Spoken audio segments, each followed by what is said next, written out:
Hi, this is Revathi. Welcome to అందమైన కథల పొదరిల్లు. Video చూస్తున్న ప్రతి ఒక్కరికి, అలాగే లైక్స్, కామెంట్స్తో ఎంకరేజ్ చేస్తున్న వారందరికీ నా హృదయపూర్వక ధన్యవాదాలు. ఇక కథలోకి వస్తే 3 డేస్కి మైథిలిని బట్టలు ప్యాక్ చేసుకుని రెడీ అవ్వమని చెప్పాడు కదా. ఆ తర్వాత నుంచి స్టోరీ కంటిన్యూషన్. నీ తనుకై ఎపిసోడ్ నెంబర్ 48. మరుసటి రోజు కళ్యాణ్ డ్రైవ్ చేస్తున్న కార్ ఒక అడవి ప్రాంతంలోకి వెళ్తుంటుంది. పక్కన కూర్చున్న మైథిలి ఆ అడవి చూసి భయపడుతూ చేతిలో ఉన్న ఫోన్ చూసుకొని, ఫోన్ సిగ్నల్ కూడా రావట్లేదు కళ్యాణ్. ఈ అడవిలో పడి ఎక్కడికి వెళ్తున్నాము అని అడుగుతుంది. ఈ అడవిలో పోలేరమ్మ తల్లి ఉందంట. అక్కడికి వెళ్ళి ఓ 3 నిద్రలు చేసి రమ్మని మా గ్రాని ఎప్పటినుంచో చెప్తుంది. కానీ నాకు వీటి మీద నమ్మకం లేదు. అప్పుడెప్పుడైనా గ్రాని మాట వినాలి కదా. నేను ఒక్కడిని ఇక్కడికి రావాలంటే బోర్ కొడుతుంది. ఎలాగో నీకు కూడా పనిష్మెంట్ ఇచ్చినట్టుగా ఉంటుందని నీతో కలిసి 3 రాత్రులు చేద్దామని వస్తున్నాను అంటూ కార్ని తాటాకులు కలపతో కట్టిన ఓ ఇంటి ముందు ఆపుతాడు. మైథిలి కారు దిగి వాళ్ళ కోసం ఏర్పాటు చేసిన ఆ అందమైన కుటీరాన్ని ఆశ్చర్యంగా చూస్తుండగా, ఈ ఏర్పాట్లని మేనేజర్తో చేయించాను. ఈ 3 రోజులు మనం ఇందులోనే ఉంటున్నాం. వెళ్ళి త్వరగా స్నానం చేస్తే ఇద్దరం దగ్గరలో ఉన్న పోలేరమ్మ తల్లి దగ్గరికి వెళ్దాం అంటూ ఆ ఇంటి లోపలికి వెళ్తుంటాడు. మైథిలి ఆ ప్రదేశాన్ని, ప్రకృతిని ఇష్టంగా చూస్తూ ఆనందంతో లోపలికి వెళ్తుంది. లోపల కూడా ఆ ఇల్లు అందంగా కనిపిస్తుంటుంది. కాకపోతే పడుకునే రూమ్ మాత్రం ఒకరి కోసం ఏర్పాటు చేసినట్టుగా ఉంటుంది. మైథిలి అది చూసి భయపడుతూ, ఇదేంటి పడక గది ఒకరి కోసమే ఏర్పాటు చేశారు, నేనెక్కడ పడుకోవాలి అని అడుగుతుంది. నేను ఏర్పాటు చేయమనేది కూడా నా ఒక్కడికే. నిన్ను కూడా తీసుకొచ్చాను కాబట్టి ఇద్దరం కలిసి ఇక్కడ పడుకోక తప్పదు. ఈ దెబ్బతో నీ పనిష్మెంట్ క్లియర్ అవుతుంది, నా కోరికలు తీరుతాయి అంటూ బ్యాగ్లో నుంచి టవల్ తీసుకొని స్నానానికి వెళ్తాడు. మైథిలి భయపడుతూ, అమ్మ పోలేరమ్మ తల్లి, నువ్వే నన్ను కాపాడాలి అంటూ దండం పెట్టుకుంటుంది. కొద్దిసేపటికి ఇద్దరూ కలిసి పోలేరమ్మ తల్లి దగ్గరికి వెళ్తుంటారు. అక్కడ నివసించే అడవి మనుషులు రోజులాగానే ఆ రోజు కూడా ఆ తల్లికి పూజలు చేస్తుంటారు. అక్కడ ఎవ్వరి బాధలు వాళ్ళు, ఎవ్వరి కోరికల వాళ్ళు ఆ అమ్మవారికి చెప్పుకుంటూ ఉంటారు. ఆ అడవి మనుషులు వీళ్ళిద్దరినీ కాస్త ఆశ్చర్యంగా చూసి, దొరగారు, దొరసానమ్మ గారు అమ్మోరు తల్లిని దర్శించుకోవడానికి వచ్చినట్టున్నారు. వాళ్ళకి కాస్త సంధివ్వండి, అమ్మోరు తల్లి దగ్గరికి వెళ్తారు అని వాళ్ళలో వాళ్ళు వీళ్ళకి మర్యాదతో ఆహ్వానిస్తూ పోలేరమ్మ తల్లి దగ్గరకు తీసుకెళ్తుంటారు. మైథిలి, కళ్యాణ్ కూడా మోటుగా ఉన్న ఆ అడవి మనుషులను కాస్త ఆశ్చర్యంగా చూస్తూ ఆ అమ్మవారి దగ్గరికి వెళ్తుంటారు. అమ్మవారికి కాస్త దూరంలో ఒక వ్యక్తి బారుగా పోసిన నిప్పుల గుండంలో నడుస్తుంటాడు. అతను అలా నిప్పుల్లో నడవటం కళ్యాణ్, మైథిలి ఆశ్చర్యంగా చూస్తుంటారు. అతనెందుకు నిప్పుల్లో నడుస్తున్నాడు అని మైథిలి పక్కనున్న ఒక ఆవిడని అడుగుతుంది. అదా, వాళ్ళింటావిడకి ఒంట్లో బాగోలేదంటమ్మా. ఇలా అమ్మవారి ముందు నిప్పుల్లో నడిస్తే వాళ్ళింటావిడ ఆరోగ్యం కుదుట పడిద్దని నమ్మకం. ఇలా ఎవ్వరి భార్యలకు ఒంట్లో బాగలేకపోయినా భర్తలు అలా నడుస్తారు. ఇది ఇక్కడ ఆచారం. దాంతో అమ్మవారు కూడా కరుణించి ఆడపడుచుల ఆరోగ్యాలను కుదుట పడేలా చేస్తుంది అని చెప్తుంది. ఆ మాటలు విన్న మైథిలి నిప్పుల్లో నడుస్తున్న అతన్ని చూసి పాపం అని అనుకొని, కళ్యాణ్ ఆ నిప్పులో నడుస్తున్నట్టుగా ఊహించుకొని సంతోషపడుతుంటుంది. కళ్యాణ్ అదంతా చిరాగ్గా చూస్తూ, ఏంటో వీళ్ళ నమ్మకాలు, వీళ్ళ చేదస్తాలు అని నిర్లక్ష్యంగా అనుకొని ముందుకు వెళ్తుంటాడు. కొన్ని క్షణాలకి ఇద్దరూ ఆ అమ్మవారిని దర్శించుకుంటూ ఉంటారు. ఈ అమ్మవారు మహిమగల అమ్మవారమ్మ. అమ్మవారిని తలుచుకుంటూ దండం పెట్టుకొని, మీ పెనిమిటి నుదుటిన కుంకుమ దిద్దు తల్లి అంటుంది అందులో ఒక ఆవిడ. అంటే వాళ్ళిద్దరిని చూసి అందరూ భార్యాభర్తలు అనుకుంటున్నారు. కళ్యాణ్కి ఆ పదం అర్థం కాక, పెనిమిట, పెనిమిటి అంటే ఏంటి అని అడుగుతాడు. వెంటనే మైథిలికి బుర్రలో ఒక తింగరి ఆలోచన వెలిగి, నాకు పనిష్మెంట్ ఇవ్వాలనుకుంటున్నావు కదా, ఈసారి నేనే నీకు పనిష్మెంట్ ఇస్తాను అని అనుకొని, పెనిమిటి అంటే ఏమిటో నేను తర్వాత చెప్తానులే కళ్యాణ్ అని ఆ అమ్మవారి కుంకుమ కళ్యాణ్ నుదుటన దిద్దుతుంది. నువ్వు కూడా అమ్మాయి నుదుటిన కుంకుమ పెట్టు బాబు అంటుంది పక్కనున్న ఆవిడ. కళ్యాణ్కి అలాంటి సెంటిమెంట్స్ ఏవీ తెలియవు కాబట్టి ఆమె చెప్పగానే మైథిలి నుదుటిన కుంకుమ దిద్దుతాడు. కళ్యాణ్తో కుంకుమ పెట్టించుకున్నందుకు మైథిలి మొహంలో సంతోషం కనిపిస్తుంది. కళ్యాణ్ ఆ సంతోషం చూసి, ఓ ఎనిమి, నేను నీ నుదుటిన కుంకుమ పెడితే ఏదో నోట్లో లడ్డూ పెట్టినట్టు అంత సంతోషపడుతున్నావేంటి అని అడుగుతాడు. మైథిలి మనసులో మాట్లాడుకుంటూ, పిచ్చోడా, ఇలా భార్యలకు మాత్రమే బొట్టు పెడతారు, అది తెలవక నాకు పెట్టావు. అసలైన తింగరుడివి నువ్వే. పోయి పోయి నీలాంటి వాడిని ప్రేమిస్తున్నాను చూడు, నన్ను నేను అనుకోవాలి అని తిట్టుకుంటుంది. కళ్యాణ్ అలా బొట్టు పెట్టడం అక్కడున్నవారు కూడా గమనించి వాళ్ళిద్దరూ భార్యాభర్తలు అనే నిర్ణయానికి వచ్చి చూడముచ్చట జంట అని అనుకుంటారు. ఇద్దరూ ప్రసాదం తీసుకొని ఆ అమ్మవారి దగ్గర నుంచి వచ్చి భక్తులు నడుస్తున్న నిప్పుల గుండం పక్కన నుంచి నడుస్తూ వెళ్తుంటారు. కళ్యాణ్ అలా నడుస్తూనే పోలేరమ్మ తల్లి దర్శనం అయిపోయింది. ఇక 3 నిధులు చేయడం ఉంది, అది కూడా నీతో అంటాడు కన్నుగీటుతూ. మైథిలి భయంతో ఆగి, దుర్మార్గుడా, ఇక్కడ కూడా నన్ను ప్రశాంతంగా ఉండనిచ్చేటట్టుగా లేవు అనుకుంటూ వారి దగ్గర నుండి కాస్త దూరంలో ఉన్న అమ్మవారి వరకు బారుగా ఉన్న నిప్పుల గుండాన్ని, నిప్పుల్లో నడుస్తున్న భక్తుల్ని చూస్తుంటుంది. మైథిలి ముందుకు నడిచిపోతున్న కళ్యాణ్ని చూస్తూ, నీ చేత కనీసం 2 అడుగులైనా ఈ నిప్పుల గుండంలో నడిపించాలి. అప్పుడే ఇన్నాళ్ళు నన్ను ఏడిపించుకున్నందుకు కాస్తైనా నా కసి తీరుతుంది అని ఆలోచిస్తుంటుంది. కళ్యాణ్ వెనక్కి తిరిగి చూసి, అక్కడే నిలబడిపోయావేంటి, పదా అంటాడు. మైథిలి కళ్ళు తిరుగుతున్నట్టుగా యాక్షన్ చేస్తూ స్పృహ కోల్పోయినట్టుగా కింద పడుతుంది. కళ్యాణ్ అది చూసి కాస్త కంగారు పడుతూ, ఏ మైథిలి, ఏమైంది అంటూ తన దగ్గరికి వచ్చి ఒడిలోకి తీసుకుంటాడు. ఇంతలో జనాలు కూడా దొరసానం గారికి ఏదో అయింది అంటూ వచ్చి గుమ్ము కొడతారు.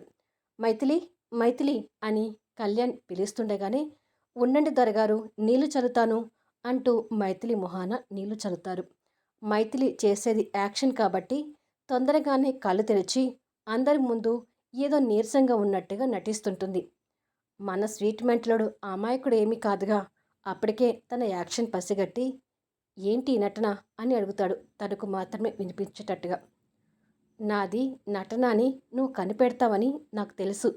ఎప్పుడు పనిష్మెంట్స్ నాకు ఇస్తుంటావు కదా, ఈసారి నేనే నీకు ఇవ్వబోతున్నాను చూడు అంటుంది కళ్యాణ్కి మాత్రం వినిపించేటట్టుగా. కళ్యాణ్ ఒడిలో అంతే పడుకున్న మైథిలిని చూస్తూ, అమ్మ దొరసానమ్మ ఇప్పుడు ఎలా ఉంది అని అడుగుతుంది వారిలో ఒక ఆమె.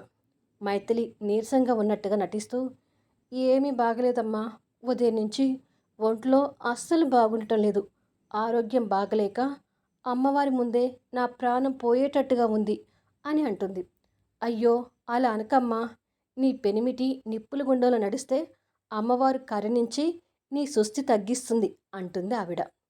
కళ్యాణ్ ఆ మాటల్ని అర్థం కానట్టుగా చూస్తుంటే, వెళ్ళి నిప్పుల గుండంలో నడవండి దొరగారు అంటారు కళ్యాణ్తో. ఆ మాటలకి కళ్యాణ్ ఆశ్చర్యపోతూ, నేను నిప్పుల గుండంలో నడవటం ఏంటి అని అడుగుతాడు.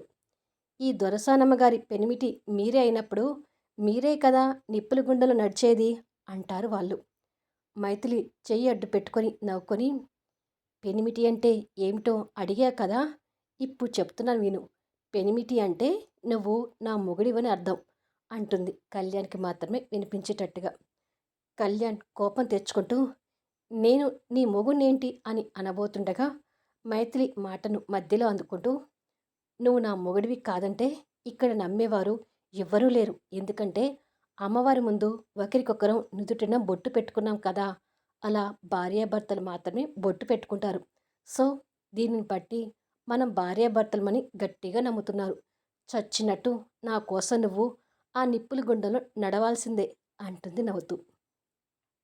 మైథిలి తింగరి పనులకు కళ్యాణ్కి బాగా కోపం వస్తుంది. మైథిలి కళ్యాణ్ కోపాన్ని చూసి నవ్వుకొని ఇంకా నీరసం వస్తున్నట్టుగా దగ్గుతూ అందరి ముందు నటిస్తుంటుంది.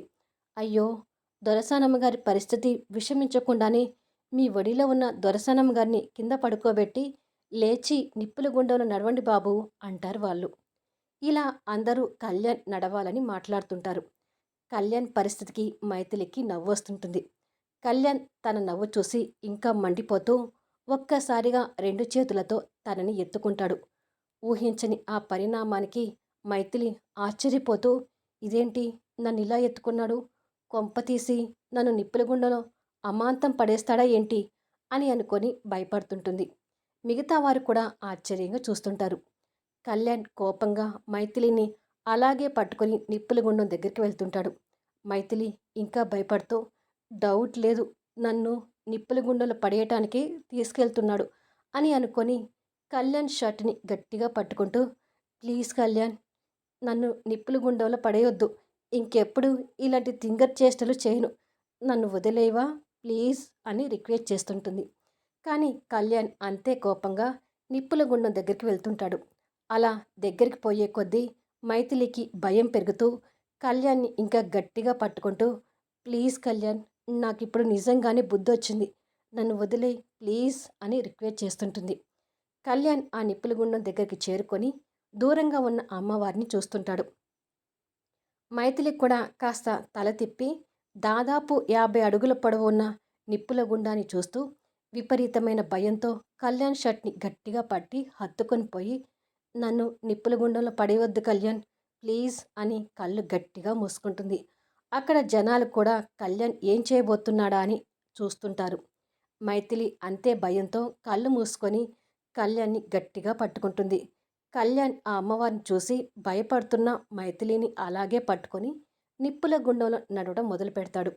మైథిలికి అనుమానం వచ్చి నిదానంగా కళ్ళు తెరిచి చూసేసరికి నిప్పుల సెగకు కళ్యాణ్ బాడీ చెమటలు పడుతుంటుంది. ఆశ్చర్యంగా తల తిప్పేసరికి అప్పటికే కళ్యాణ్ నిప్పుల గుండంలో కొంత దూరం వెళ్తాడు. అక్కడి వాళ్ళు కూడా ఆశ్చర్యపోతూ, దొరగారికి దొరసానమ్మ గారంటే చాలా పేమట్టుంది, అందుకే అమ్మగారిని ఎత్తుకొని మరీ నిప్పుల గుండంలో నడుస్తున్నారు అని మాట్లాడుతుంటే మైథిలికి ఆ మాటలు చెవిలో పడి కళ్యాణ్ మీద ఇంకా అభిమానం పెరుగుతూ బావా అని అనుకుంటుంది మనసులో.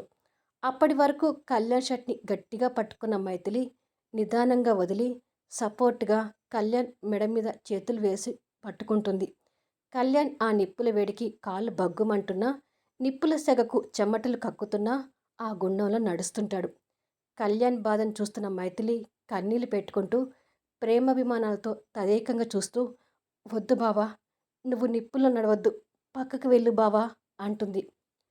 కళ్యాణ్ మీద ప్రేమాభిమానాలు కలుగుతున్నప్పుడల్లా ఇలా బావా అని పిలుస్తుందని గమనించగలరు.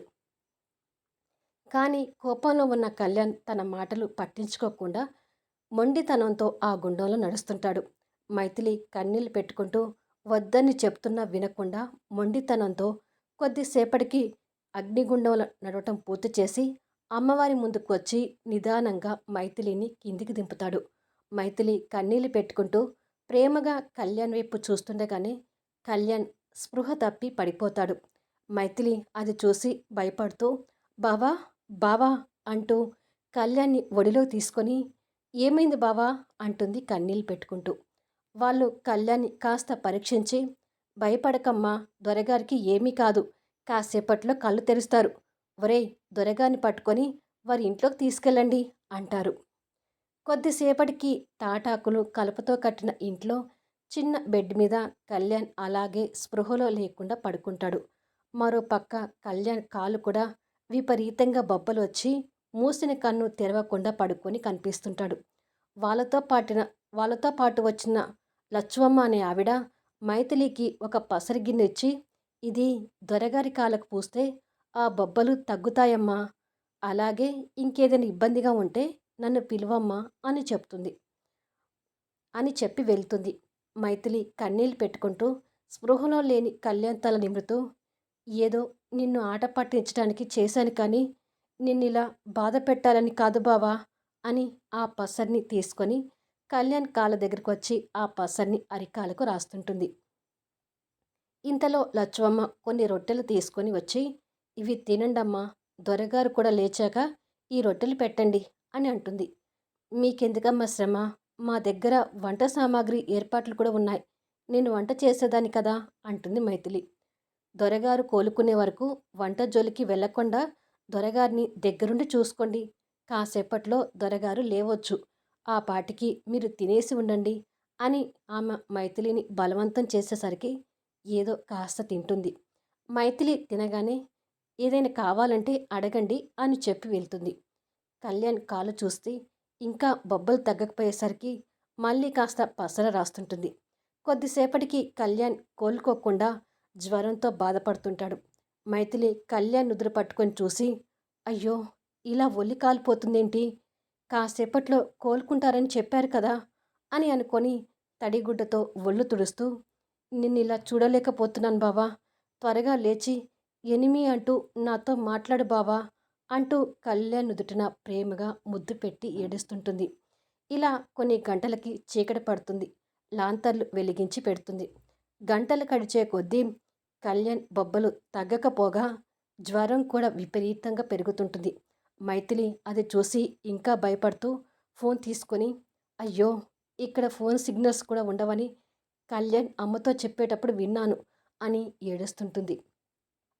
ముందు ఈ విషయం ఆ లచ్చమ్మకు చెప్తే ఏమైనా మందులు ఇస్తుందేమో అని అనుకొని కళ్యాణ్ దగ్గర నుంచి వెళ్ళబోతుండగా, దొరగారు లేచారా అమ్మా అంటూ లచ్చమ్మ అక్కడికి వస్తుంది. ఇంకా లేదు, నాకు అదే భయంగా ఉంది. జ్వరంతో బాధపడుతూ మూసిన కన్ను తెరవడం లేదు అని మైథిలి చెప్పుకుంటూ ఏడుస్తుంటుంది. అయ్యో, ఇలా జ్వరం రాకూడదే అని లచ్చమ్మ మనసులో అనుకుని, నేను వెళ్ళి పసర మందు తీసుకొస్తాను, అది నోటిలో పోయింది, తెల్లారేసరికి జ్వరం తగ్గుతుంది అని చెప్పి వెళ్తుంది. కొద్దిసేపటికి మైథిలి అంతే కన్నీళ్లు పెట్టుకుంటూ స్పృహలో లేని కళ్యాణ్ నోటిలో స్పూన్తో ఆ పసరు పోస్తుంటుంది. కాళ్ళకు కూడా పసరు రుద్ది తడిగుడ్డతో తుడుస్తుంటుంది.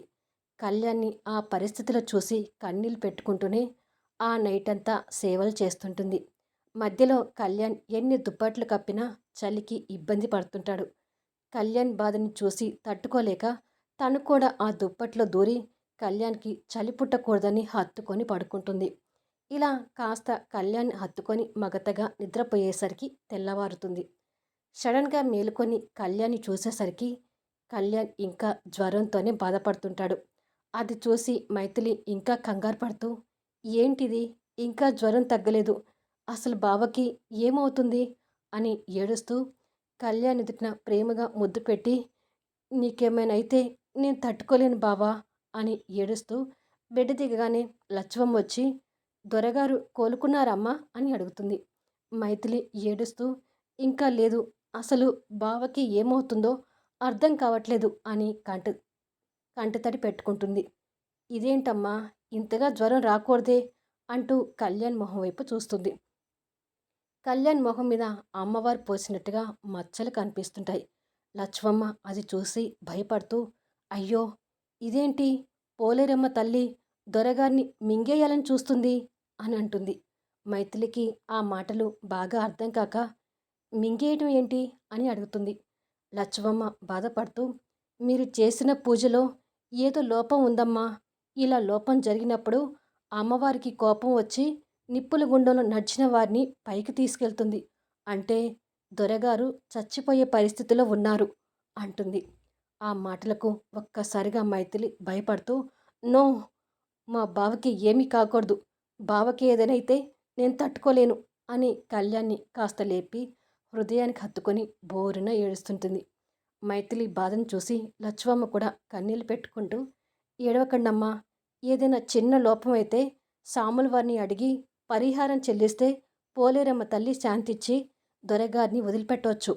ముందు పూజలో మీరు చేసిన లోపం ఏంటో గుర్తుకు తెచ్చుకో తల్లి అంటుంది. మైథిలి ఆలోచించుకుంటూ కళ్యాణ్ని నిదానంగా పడుకోబెట్టి, ఏం లోపం చేశామో గుర్తుకు రావట్లేదు అంటుంది. లచ్చవమ్మ మైథిలి మెడవైపు చూసి, నీ మెడలో తాలిబొట్టు లేదేమిటమ్మా అని ఆలోచించి, ఈ లెక్కన దొరగారు కట్టిన తాలిబొట్టు నీ మెడలో లేనప్పుడే దొరగారు నిప్పుల గుండెలో నడిచి ఉంటారు. ఇది పెద్ద లోపం అమ్మా, అందుకే పోలేరమ్మ తల్లికి కోపం వచ్చినట్టుంది అని అంటుంది. ఆ మాటలకు మైథిలి ఆశ్చర్యపోతూ, మా ఇద్దరికీ అసలు పెళ్ళే కాలేదమ్మా, మా బావని ఆట పట్టిద్దామని ఆయన నా పెనిమిటి అని చెప్పాను. నిజానికి నా ఆరోగ్యం బాగలేదని చెప్పడం కూడా నాటకమే. మా బావని ఏదో 1-2 అడుగులు నిప్పుల్లో నడిపిద్దామని అలా చేశాను అంటుంది. అది విని లచ్చవమ్మ నోటి మీద వేలు వేసుకుంటూ, ఎంత పెద్ద పాపం చేశారమ్మా, మీరు చేసిన తప్పుకి అమ్మవారు కరుణించేలాగా లేరు. దొరగారి మీద ఇక ఆశలు వదిలేసుకోవటమే, దొరగారిని అమ్మవారు పైకి తీసుకెళ్లేటట్టుగా ఉంది అని అంటుంది. సీరియల్ కొంతమందికి బోరుగా అనిపిస్తుందని 1-2 కామెంట్స్ వస్తున్నాయి. కానీ ఇప్పుడు నేను రాసే ప్రతి సీన్ కూడా రాబోయే సీరీస్‌కి ఇంపార్టెంట్ అండి. ఈ పోలేరు అమ్మవారు అనేది దాదాపు స్టోరీ అంతలో కూడా ఉంటుంది. దయచేసి బోర్ అనుకోకుండా వీడియోస్ చూడండి. ఇంకొక 2 ఇప్పటి వరకు స్టోరీ కొంచెం ఎంటర్‌టైన్‌మెంట్‌గా వెళ్ళింది. ఇంకొక 2, 3 ఎపిసోడ్స్ కూడా అట్లా ఉంటుంది. ఆ తర్వాత నుంచి కొంచెం సాడ్ వస్తుంది. అంటే మీరు సిద్ధంగా ఉంటారని ముందే చెప్తున్నాను. ఇప్పటి వరకు కాస్త ఫన్నీగా నడిచిన స్టోరీ కాస్త సీరియస్ వేలోకి రాబోతుందన్నమాట. దయచేసి సీరీస్ ఎపిసోడ్‌ని అస్సలు మిస్ కాకండి. ప్రతి ఎపిసోడ్ కూడా సీరియస్‌కి చాలా ముఖ్యమైనది. ఇక ఓకే. మరి ఈ ఎపిసోడ్‌పై మీ అభిప్రాయాలు తెలుపుతూ కామెంట్స్ ఇవ్వండి. అలాగే లైక్స్ ఇచ్చి ఎంకరేజ్ చేయండి.